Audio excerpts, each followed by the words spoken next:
Well, good morning. Merry Christmas. Today is the day we celebrate Jesus' birth, his coming, the incarnation.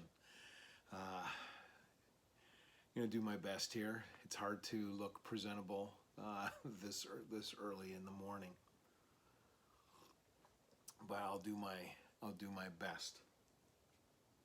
I just wanted to read this morning just the story, and a little before, during, after. The Bible is littered, the Old Testament, with prophecies about the Messiah, and that's where the story begins, of the birth of Christ, the coming of the Messiah.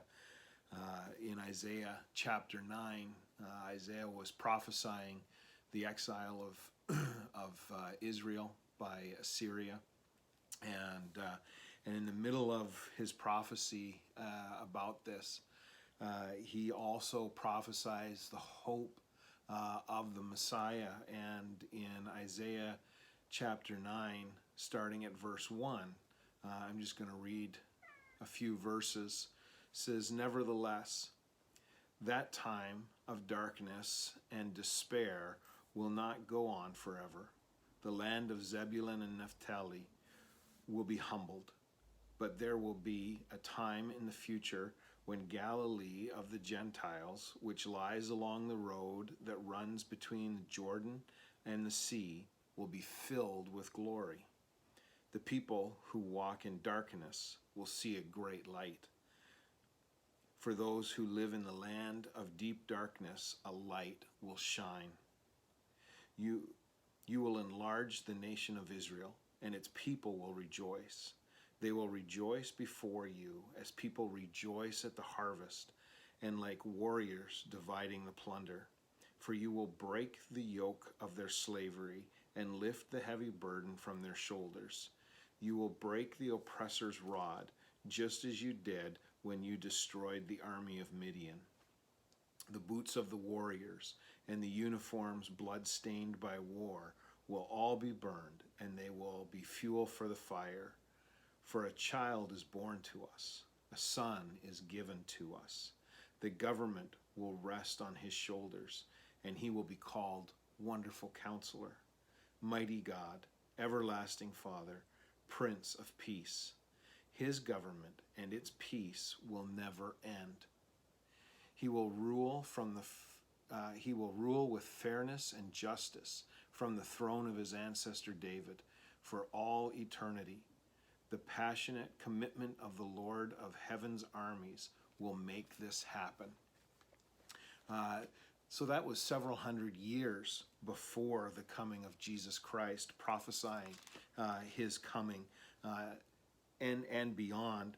And then as we celebrate this morning the birth of Jesus Christ, his coming, the child, this is how Jesus the Messiah was born.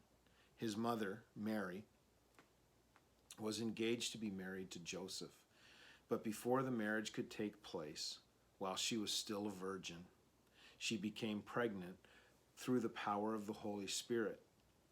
Joseph, her fiancé, was a good man and did not want to disgrace her publicly, so he decided to break the engagement quietly. As he considered this, an angel of the Lord appeared to him in a dream. "Joseph, son of David," the angel said, "do not be afraid to take Mary as your wife, for the child within her was conceived by the Holy Spirit, and she will have a son, and you are to name him Jesus, for he will save his people from their sins." All this occurred to fulfill the Lord's message through the prophet. "Look, the virgin will conceive a child. She will give birth to a son, and they will call him Emmanuel," which means God with us. When Joseph woke up, he did as the angel of the Lord commanded him and took Mary as his wife, but he did not have sexual relations with her until her son was born, and Joseph named him Jesus. And as Jesus went on his ministry through the years, he spoke of his return that we still wait for today, wondering when it will happen, praying that it will happen, that he would come soon, that he would accomplish all that he has promised to accomplish.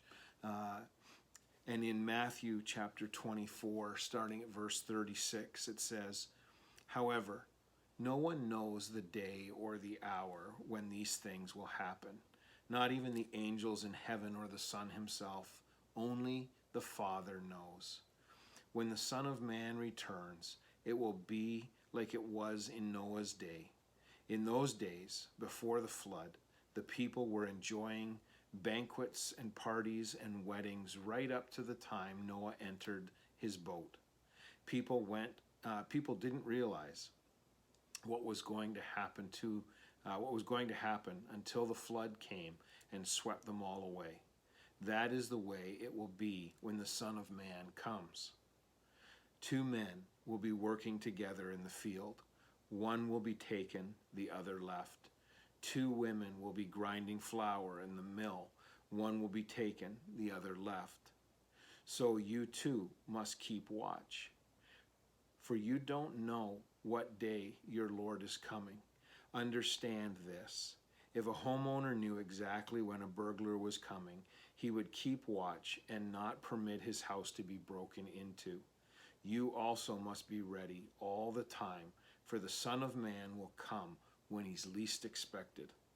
A faithful, sensible servant is one whom the master can give the responsibility of managing his other household servants and feeding them.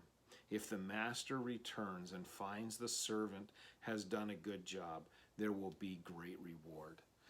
And so as we celebrate Christmas this morning, we're looking back before the time of Jesus Christ to the prophecies that looked forward to Jesus.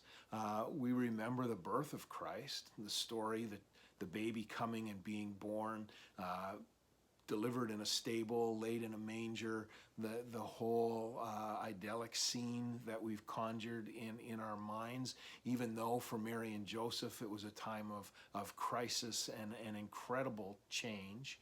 But we also look forward to the coming again of Jesus Christ. And we celebrate that because we know it will happen. We don't know the when, but we know because he's promised. And when God promises, there is nothing that will stop that promise from happening. And so this morning, as you open your gifts and you celebrate the day, your meals, the eats and the goods or the quiet that it may be today, may there be a memory, a focus on the story of Jesus Christ before his birth, during his birth, and what we look forward to until his return. And may you be blessed today as you celebrate the birth of Jesus Christ. Enjoy the day, and Merry Christmas.